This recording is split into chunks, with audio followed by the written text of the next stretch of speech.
Hello, viewers.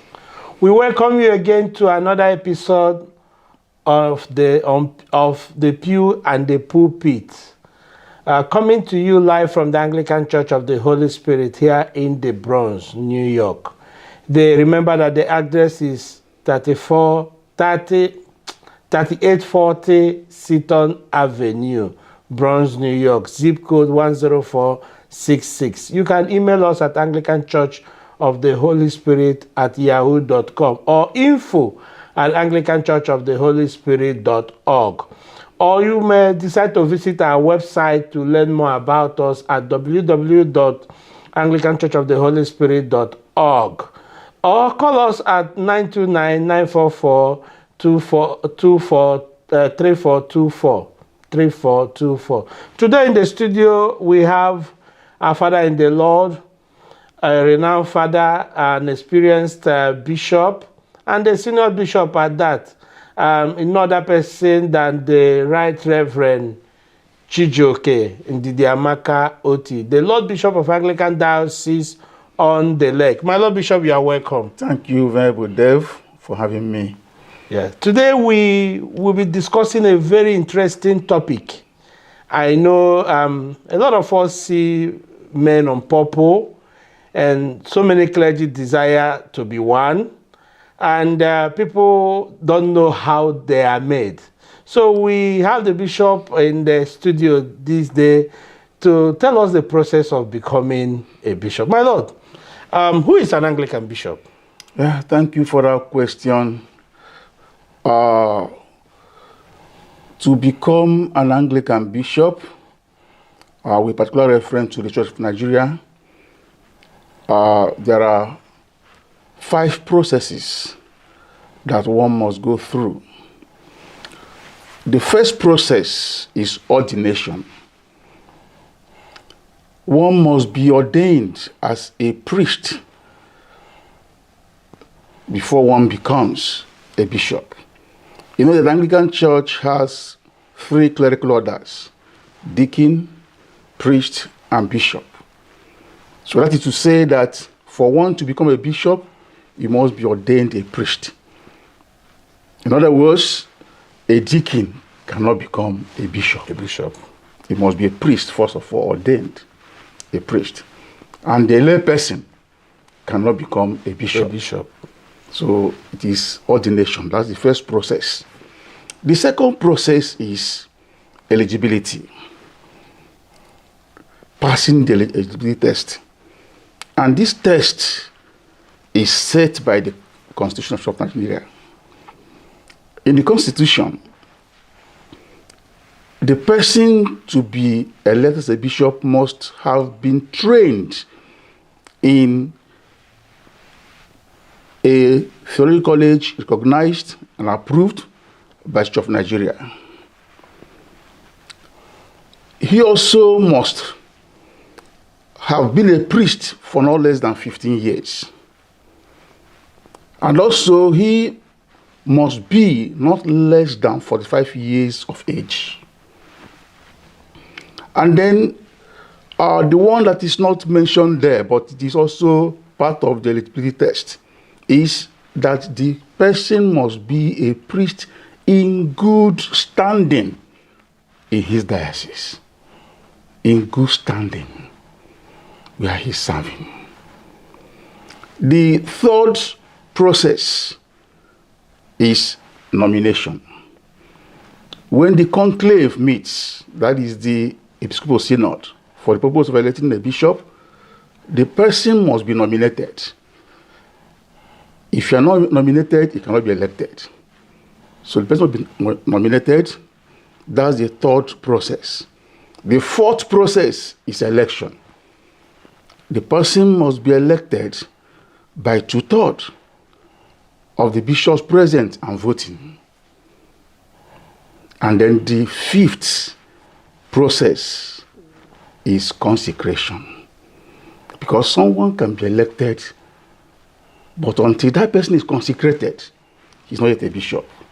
Wow. So that's the 5th process. Wow. Someone may be elected, but until he is consecrated, he's not yet a bishop. That's a powerful one. My Lord, in the process that you mentioned, may we know the involved, does any other house, because we understand that in the Anglican Church, we have 3 houses, the house of laity, the house of clergy, and the house of bishop. And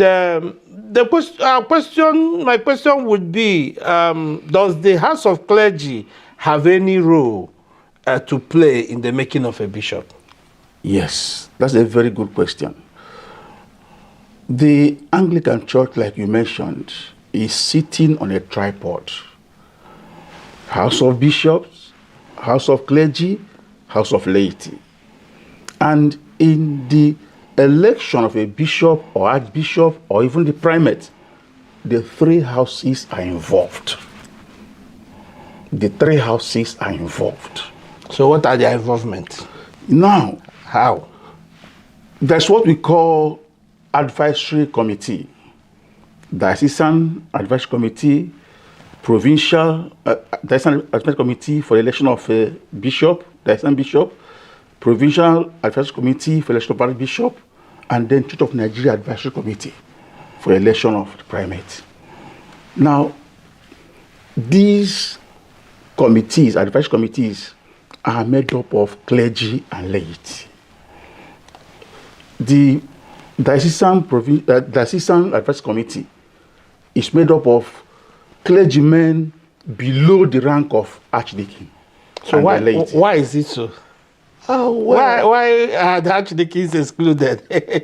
because I think it's just to give, I think my own reasoning to give the other people the chance, because it is assumed that archdeacons are nearer to become bishops. In a nutshell, archdeacons are kind of excluded from the decision making. Yeah, so is that what it is? Yeah, so not actually. There's still clergy. The clergy is presented, but not the senior clergy. Yeah, but from canon downwards, and okay. then the lay. Okay, so that's a good one, my Lord Bishop. We want to ask, what is the involvement of the laity? How are they directly involved, or is it just by the advisory committee? Yeah, the advisory committee is a powerful committee. It's a powerful involvement, because they decide, they advise the House of Bishops. This is the kind of person we want as our bishop, but they don't say this is the person we want. They say this is the kind of person. They give the qualifications, of the kind of person they want. So it's not the person. Not the person, no.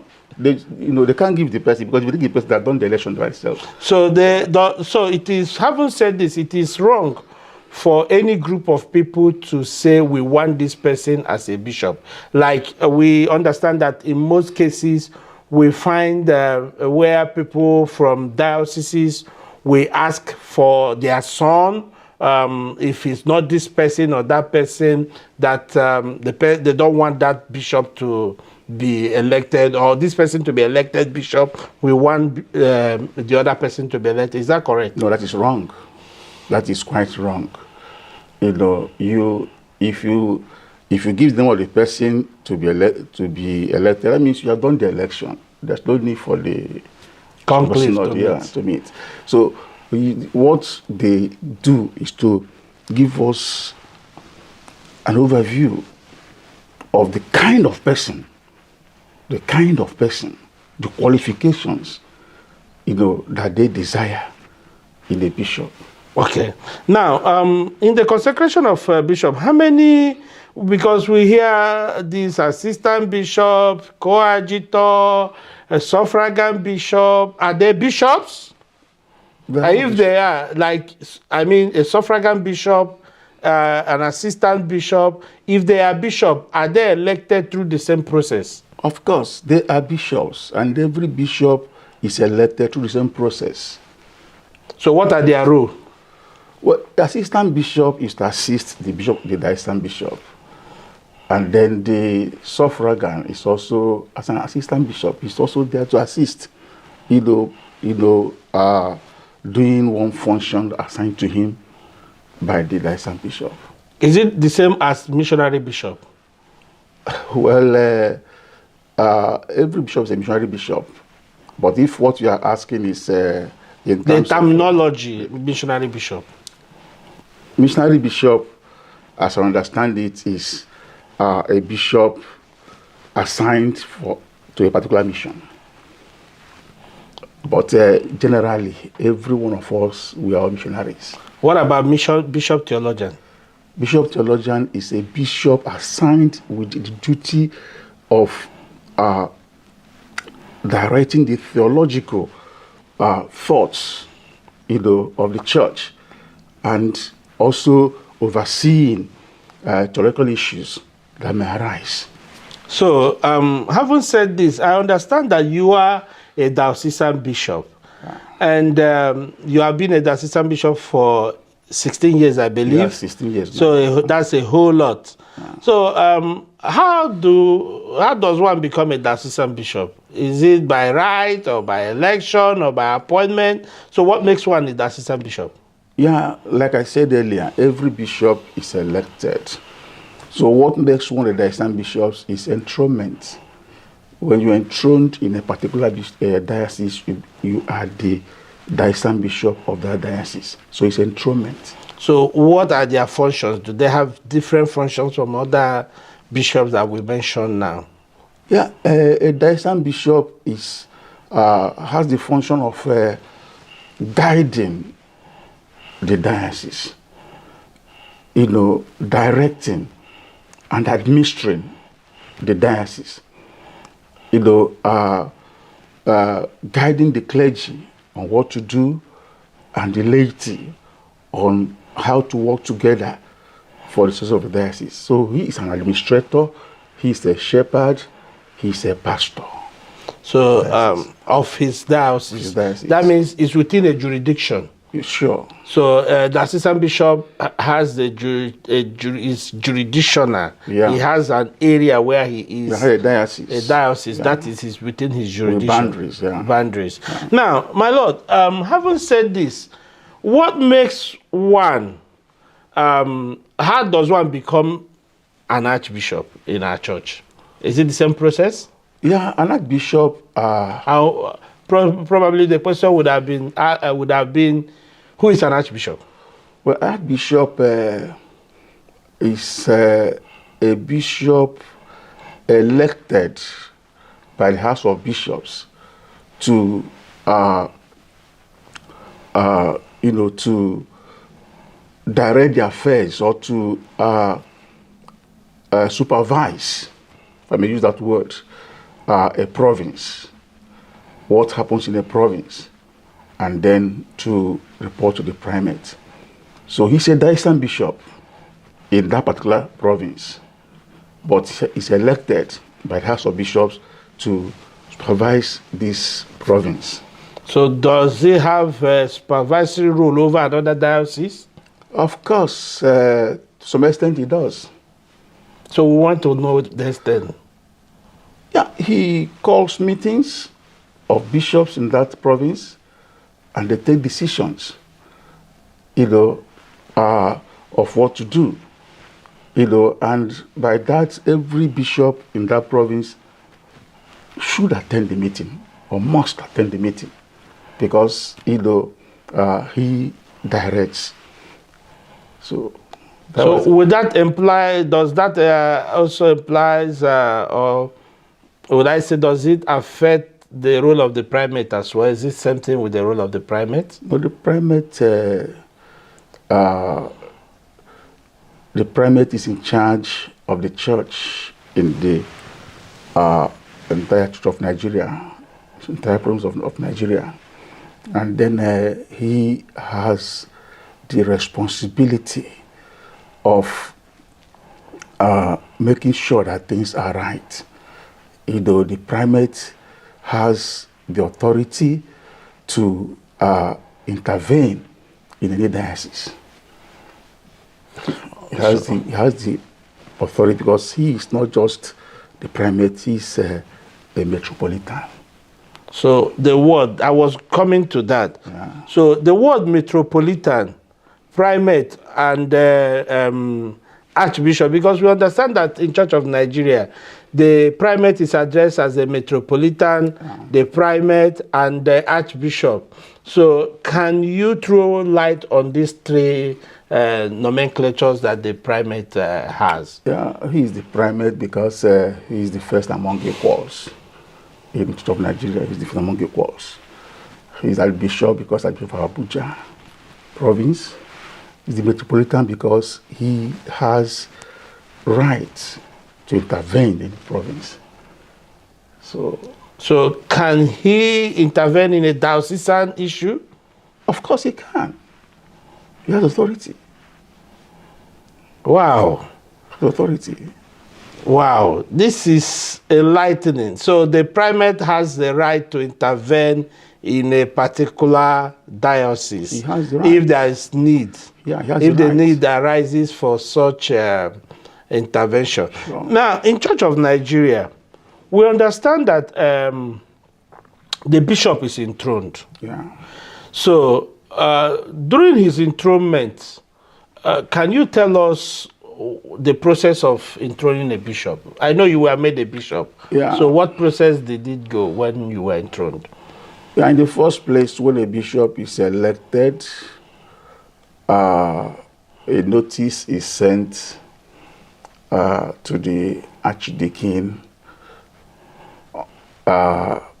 in the cathedral or the church to be made, just the cathedral, the archdeacon or whoever is there. The letter is sent to the person, and that letter empowers him to enthrone the bishop on a set date. And again, that notice is also pasted on the door of the cathedral, for 21 days. And what that means is that anybody who has any reason. This 21 days after election or 21 days after consecration? No, after election. Okay. After election, before consecration. Okay. Yeah. So it's based on the door of the cathedral. So if anybody or group of persons has any reason to object, okay, to the election of that person, they have that window of 21 days. Wow. To do that. And then if nothing like that happens, there will be consecration. After the consecration, the archdeacon or whoever is in that place is communicated in that church. The priest there, whether that's archdeacon or a canon administrator, whoever, is communicated by the primate to enthrone the bishop. So it is actually the archdeacon who enthrones the bishop. So the archdeacon, that means a priest enthrones a bishop. Sure. What if you have other bishops in that ceremony? No. Yeah, they can be in attendance. But there won't be the celebrant. No. Neither would there be the one who officiating. Yeah, the one who enthrones the bishop is the archdeacon in that place. Or the priest in the cathedral enthrones the bishop. Yeah. So after enthronement, he descends and the bishop ascends. That's what nature brings. Yeah. So, viewers, it's a pleasure having this pleasant conversation with our Father in the Lord. For those who don't know how Anglican bishops are made, they are elected and the three houses are involved. But the conclave, which is the House of Bishop or the Episcopal Synod, elects actually the individual to become a bishop. He has enlightened us today. And it's not a political tussle, or is it? Of course it's not. So no campaigns? No campaigns. No buying of votes like the political system? No. Can you tell us about that in 2 minutes? No, nothing like that happens. The election of bishop is a spiritual matter. is a spiritual matter. The bishops meet under the guidance of the Holy Spirit. That word is important. Thank you. Yeah. Viewers, it's been a pleasant time again. Our Lord Bishop have done great to explain and enlighten us about the process of becoming an Anglican bishop. You may desire to be one, but until you are elected, you cannot be. Thank you, my Lord, for coming. Thank you very much. It's a pleasure having you. Keep watching Anglican Church of the Holy Spirit, the Pew and the Pulpit, and ACNN. God bless you.